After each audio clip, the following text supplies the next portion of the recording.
আগামীকাল শনিবার বাঘমুন্ডি বিধানসভায় বিজেপি প্রার্থী রোহিদাস মাহাতোর সমর্থনে জনসভা করতে আসছেন কেন্দ্রীয় স্বরাষ্ট্রমন্ত্রী অমিত শাহ। বাঘমুন্ডির কুশলডি ক্রিকেট ময়দানেই বসতে চলেছে এই বহুল প্রত্যাশিত জনসভা। সভাকে ঘিরে ইতিমধ্যেই তুঙ্গে প্রস্তুতি, জোর কদমে তৈরি হচ্ছে বিশাল মঞ্চ ও হেলিপ্যাড। মঞ্চ প্রাঙ্গণে সাজো সাজো রব, শেষ মুহূর্তের প্রস্তুতি খতিয়ে দেখছেন দায়িত্বপ্রাপ্ত আধিকারিকরা। প্রশাসনিক ও দলীয় স্তরে চলছে জোর তৎপরতা। দলীয় সূত্রে জানা গিয়েছে এখন শুধুই সময়ের অপেক্ষা। সভার দিন জনসমুদ্রে পরিণত হবে কুশলডি ময়দান, এমনটাই আশা বিজেপি নেতৃত্বের।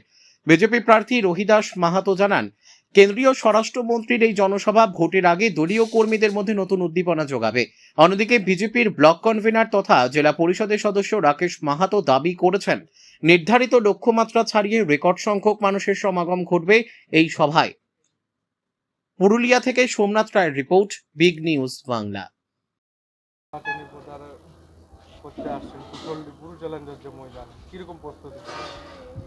প্রস্তুতি একদম তুঙ্গে আছে, মানুষের ব্যাপক উচ্ছ্বাস আছে গৃহমন্ত্রীর এই জনসভাকে নিয়ে। মানুষ এখন থেকেই ফোন আসছে যে কটার সময় আসছে, কখন পৌঁছাচ্ছে। মানুষের খুব আবেগ রয়েছে গৃহমন্ত্রীকে নিয়ে। কালকে মনে হচ্ছে ব্যাপক ভিড় হয়ে যাবে, পুরো এরিয়া জাম হয়ে যাবে এরকম মনে হচ্ছে। কিরকম সংখ্যা আপনাদের লক্ষ্যমাত্রা আছে? 30,000-এর উপর।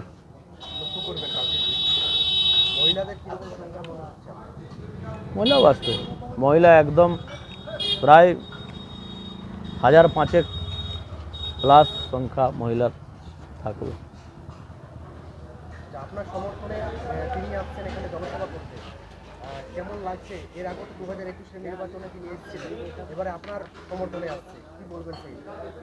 দেখুন, আমাদের শীর্ষ নেতৃত্বের সারিতে তিনি আছেন।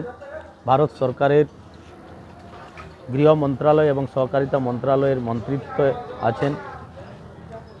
রাষ্ট্রীয় সভাপতি ছিলেন।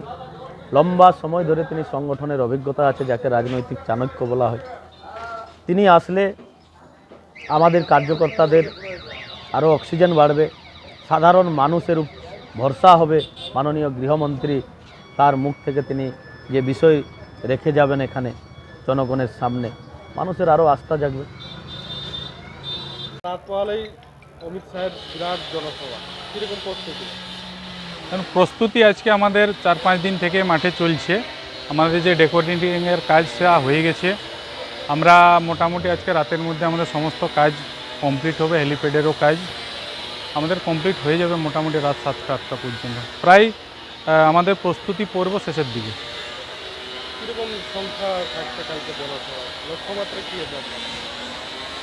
দেখুন, ভারতীয় জনতা পার্টির যেভাবে সারা পশ্চিমবাংলা জুড়ে পরিবর্তনের ডাক সাধারণ মানুষ দিয়েছে, আমাদের নেতৃত্বও কেউ বলতে পারবে না কত সংখ্যক ভিড় হবে। কারণ আমরা যে সংখ্যা মাত্রা নিয়ে চলছি যে আমরা এত হাজার লোকের জনসভা করব, কিন্তু আমরা যেখানেই সভা হচ্ছে দেখতে যাচ্ছি মানুষের উচ্ছ্বাস, মানুষের ভালোবাসা এবং বিজেপিকে আবার সমর্থন করার যে উৎসাহ সাধারণ মানুষের, তাতে আমরা দেখতে পাচ্ছি যে আমরা যা টার্গেট নিচ্ছি তার থেকে অনেক বেশি ভিড় হবে। সরাসরি স্বরাষ্ট্রমন্ত্রীর জনসভা, প্রার্থী কী উৎসাহ পাবে? অবশ্যই কর্মীরা এবং এলাকার সাধারণ মানুষ উৎসাহিত আছেন যে আমাদের পশ্চিমবাংলার একটা প্রান্তিক বিধানসভা এবং ঝাড়খণ্ডের বর্ডার বিধানসভা এবং এই প্রান্তিক গ্রামেও আমাদের কর্মীদেরকে উৎসাহিত করতে দেশের একটা স্বরাষ্ট্রমন্ত্রী আসছেন, এটা আমাদের পাশে একটা গর্বের বিষয় এবং মানুষের উচ্ছ্বাস এই কথা শুনে আছে। রাকেশ মাহাতো, জেলা পরিষদ সদস্য, বাঘমুন্ডি।